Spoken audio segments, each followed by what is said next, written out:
What's going on, everybody? My name is Aiden, and welcome to another episode of Chicago Bulls Weekly. Ladies and gentlemen, normally in a Chicago Bulls Weekly, we would talk about the previous week for the Bulls, talk about the upcoming schedule that we have, which we'll still talk about the schedule at least. We give awards and everything in between. But this week is a bit of an exception. After one of the worst weeks of Bulls basketball I've seen in quite some time, and pretty much the biggest rant I've done in quite some time as well in the last video, I've got to admit, I'm all talked out with the Chicago Bulls. I feel like there is nothing left to say in relation to my feelings with this Bulls team. Talking about the previous week is only going to bring back really bad emotions. Talking about awards in a team that went defeated. I almost said undefeated. Went defeated the entire week. Pretty much heads held in shame and everything in between is absolutely not needed nor warranted. No player on this team deserves any awards ever based on the week they just had, except for maybe the Master Pro going to all of them. I've kind of already said everything I need to say in relation to this Bulls team. So this will be a relatively shorter Bulls Weekly, but at the end of the day, it's a necessity. It's called Bulls Weekly for a reason. Whether we suck, which we do, or whether we end up thriving, which we did at one stage, we still need to talk about the Chicago Bulls. I already talked about how we need to make changes. I've already talked about how this is a disgrace and this team is gutless with lack of fight and everything in between. But I also want to talk about something else then, because I'm not going to rant about it. I'm not going to scream about it, but I want to talk about some of the quotes that these Bulls players, coaching staff even have come out with. And I think this actually does play a factor in the way that they're playing. So I've heard at some stages throughout the season, a couple of these quotes, and it may impact these players. For starters, Billy Donovan once said to the fan base and pretty much to the media that the Chicago Bulls are not talented enough to play desperate. So that's one thing that Billy Donovan said, and whether you agree with it or not, that could impact these players in a negative way. Nikola Vucevic has talked about how we are not good enough to be playing the way that we are playing, and it's not sustainable, and that we need to play all four quarters and everything in between. And considering that there were a lot of players around him that were really happy when he was kind of pissed off at the situation, that could definitely be another situation where players take that in a negative way. And then the last one is what I mentioned in the last video. I'd assume was saying this team does not use common sense when they play basketball. And that really pissed me off. Again, I still feel that anger when I hear that statement, because if it's true, it's one of the worst things you could possibly hear as a fan of the Chicago Bulls, that your team does not use common sense. But the reality is that could impact players in a lot of ways. Now, I'm not saying that these things shouldn't be said, and I'm not saying that these things aren't warranted. But at the end of the day, you say enough of these things, and you say it publicly, these players are going to start feeling the unbelief that now many Bulls fans feel in relation to the Chicago Bulls team. Now, I'm not saying they need to be delusional and believe that they are just absolutely the best team in the league, when we all know, and I'm sure they do deep down themselves know, they are not the best team in the league. They are not the best team in the NBA. They are not championship quality just yet. But my goodness, the degrading talk that they give to themselves and give to this media is probably, in my opinion, a big part of why they are so stagnant, so slow, so lethargic in terms of these games. They're probably starting to believe themselves that they are not what they are. They're not what they should be. They're starting to believe in the lack of hype with themselves. And the thing is, we're kind of in that stretch now where you can't change it. You can't say this Bulls team is good. You can't come out to the media and say this Bulls team is all of a sudden now really talented to play desperate. You can't say, oh, this Bulls team will play four quarters, because the next game that they don't, they're going to get called out for it. And you can't say now this Bulls team is absolutely the best at using common sense, because when we lose games, we're going to go back to those statements and say that's simply not true. We're kind of stuck now.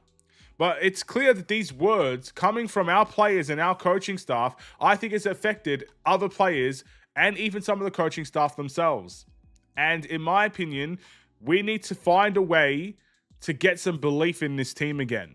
I don't know how it's going to happen. I don't think a team meeting is going to be the answer to this situation. I don't think, one dinner or one big meeting after the game is going to solve a belief issue.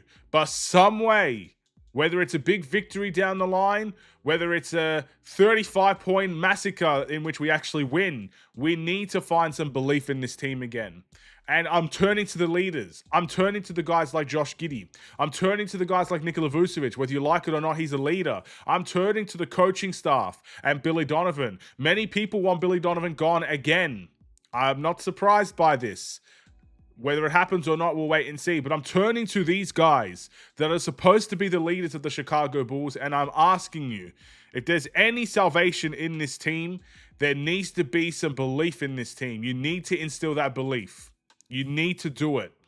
Whether it's through aggression, whether it's through passive, whatever, whether it's an arm around the shoulder or whether it's tough love, whatever it is, depending on that player, whatever the situation may be, you need to instill belief in them. You need to set goals that these players can achieve, whether it's short-term or long-term. There has to be some sort of way to get this Bulls team to believe again and to play motivated.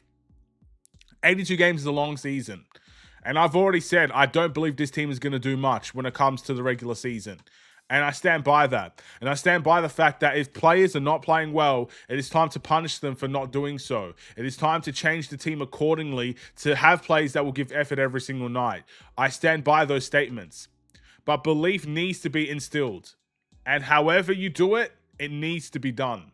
So that's all I've got to say left for this Bulls Weekly. I'm not talking about previous results. I'm not bringing back bad memories. I leave those in the past. Leave those rants in the past. Leave those videos in the past. It's time to focus on what's next. And what's next starts with a day's time, in a couple of hours' time, actually, against the Orlando Magic.